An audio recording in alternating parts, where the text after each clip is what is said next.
Subscribe कीजिए logics point channel को और बेल आइकन पर क्लिक कीजिए सबसे पहले वीडियो देखने के लिए। Hello friends, welcome to logics point. और आज हम इस वीडियो में अलजेब्रा का एक बहुत इंपॉर्टेंट कॉन्सेप्ट सीखने वाले हैं, जिससे कि आप कुछ ही सेकंड में इस तरह के क्वेश्चंस को कर सकते हैं कॉन्सेप्ट सीखने के बाद। तो चलिए दोस्तों स्टार्ट करते हैं। जैसे कि सबसे पहले आपके सामने क्वेश्चन ये रहा कि यदि A square plus B square upon C square is equal to B square plus C square upon A square is equal to C square plus A square upon B square बराबर 1 upon के दिया है, तो इसमें के का मान क्या होगा।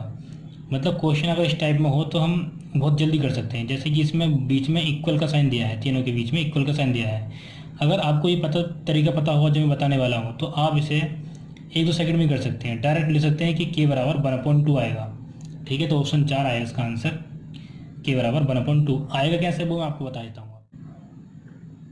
तो चलिए हम तरीका सीख लेते हैं, कॉन्सेप्ट सीख लेते हैं। तो पहले मैं छोटे से रूप में लिख लेता हूँ इस फॉर्म को कि अगर हमारे सामने होता x upon A is equal to Y upon B is equal to Z upon C, तो इसे हम क्या क्या लिख सकते हैं। बराबर में हम लिख सकते हैं तीनों को जोड़कर x plus Y plus Z upon A plus B plus C. और भी हम लिख सकते हैं x minus Y upon A minus B, मतलब कुछ भी ले सकते हैं। हम 2 टर्मों में भी कर सकते हैं और 3 टर्मों में लिख सकते हैं। इसे कैसे भी लिख सकते हैं, कर क्यों सकते हैं हम ये बताऊंगा मैं अभी आपको। ठीक है, जैसे यहाँ प्लस है, यहाँ भी प्लस है। अगर यहाँ माइनस कर दूंगा तो यहाँ माइनस कर देंगे, हो जाएगा।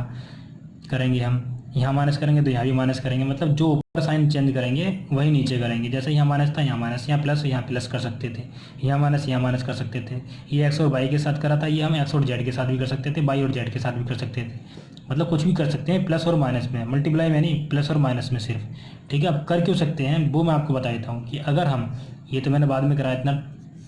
ठीक है, अगर हम बराबर के मान लेते हैं, इसके बराबर में के मान लेते हैं। अब ये भी बराबर में है तो इसके बराबर में हो जाएगा वैसे, लेकिन फॉर्म अगर जैसे ये दी होती और इसके बराबर हम के मानते तो ये कैसे आता वो मैं आपको समझा देता हूँ।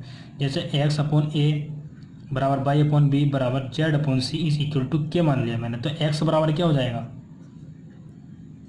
ए इंटू के, वाई बराबर क्या हो जाएगा बी इंटू के, जेड बराबर क्या हो जाएगा सी इंटू के हो जाएगा। इधर मल्टीप्लाई में पहुंच जाएगा।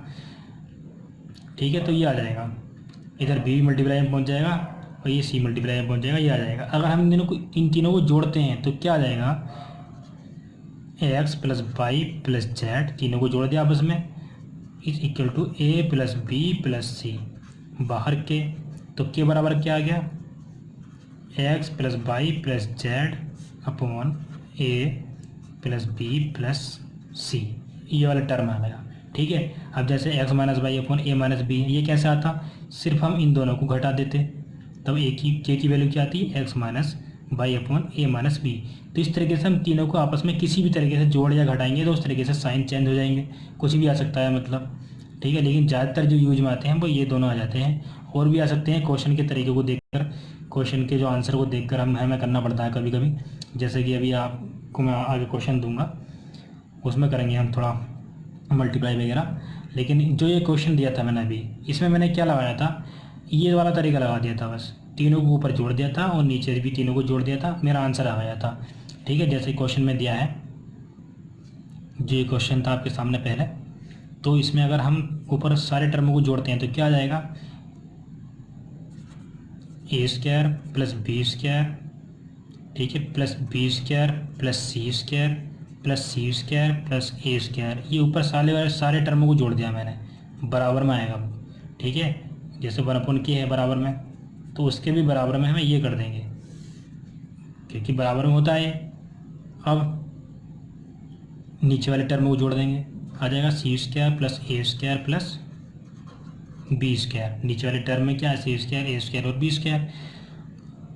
अब अगर हम तीनों को जोड़ दें ना, सबको जोड़ दें आपस में, तो देखो ए स्क्वायर और यहाँ भी ए स्क्वायर, बी स्क्वायर यहाँ भी बी स्क्वायर, सी स्क्वायर यहाँ भी सी स्क्वायर, मतलब दो दो आ रहा है। 2a square plus 2b square plus 2c square, तो 2a square plus B square plus C square upon A square plus B square plus C square, नीचे भी यही दिया है। ठीक है, इससे पूरा टर्म कट रहा है, हमारा आ रहा है आंसर 2। सॉरी, हमारा यहाँ पर 2 आ रहा है। 1 अपॉन के इज इक्वल टू 2 आ रहा है, तो के इज इक्वल टू क्या आ जाएगा, 1/2। तो इस तरीके से हम इस क्वेश्चन को डायरेक्ट कर सकते थे। अब इस तरह के क्वेश्चन में एक और बता देता हूँ आपको। इस क्वेश्चन में दिया है x/b+c is equal to y/c+a is equal to z/a+b, ये दे रखा है। तो ऑप्शन में पूछा है कि कौन सा ठीक होगा।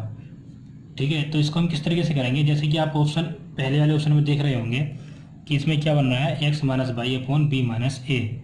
तो x - y की फॉर्म बन रही है इसमें, और ऑप्शन सी में भी यही बन रही है।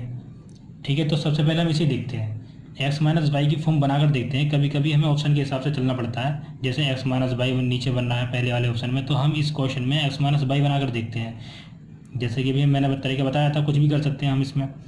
जैसे यहाँ बराबर लग रहा है, यहाँ बराबर लग रहा है, इसी के बराबर में हम ये भी कर सकते हैं, x - y अपॉन इस वाले में से मैं ये वाला घटा रहा हूँ, ऊपर वाले में से ऊपर वाला, x - y नीचे वाले में से नीचे वाला। ये तरीका तो मैंने आपको समझा ही दिया है। अब तो बाकी बस कैलकुलेशन है। x - y मैंने कर दिया है, नीचे करेंगे b+c - c - a, नीचे वाले में से नीचे वाला घटा दिया मैंने। तो ये क्या आ जाएगा, x - y upon b - c से c कट जाएगा, b - a। तो ऑप्शन पहले वाले में देखो आप, पहले ही ऑप्शन में पहला टर्म है x - y upon b - a, तो ये तो टर्म आ गया है। अगर हम इसी तरीके से इसको और इसको सोल्व करेंगे तो भी बराबर में आ जाएगा। ये तो बराबर में है, इसके बराबर में ये है, और हम बराबर में वो लिख सकते हैं y - z upon c - b, y - z upon इसमें से हम ये घटाएंगे, ऐसे ही कट जाएगा c - b, और बराबर में हम लिख सकते हैं जो थर्ड टर्म बचा वो भी यही आ जाएगा, z - x upon a - c। तो इस तरीके से इसका आंसर हम आसानी से निकाल सकते हैं। वो तरीका सीख कर हम, जो मैंने कॉन्सेप्ट आपको बताया उस तरीके को ठीक से समझिए।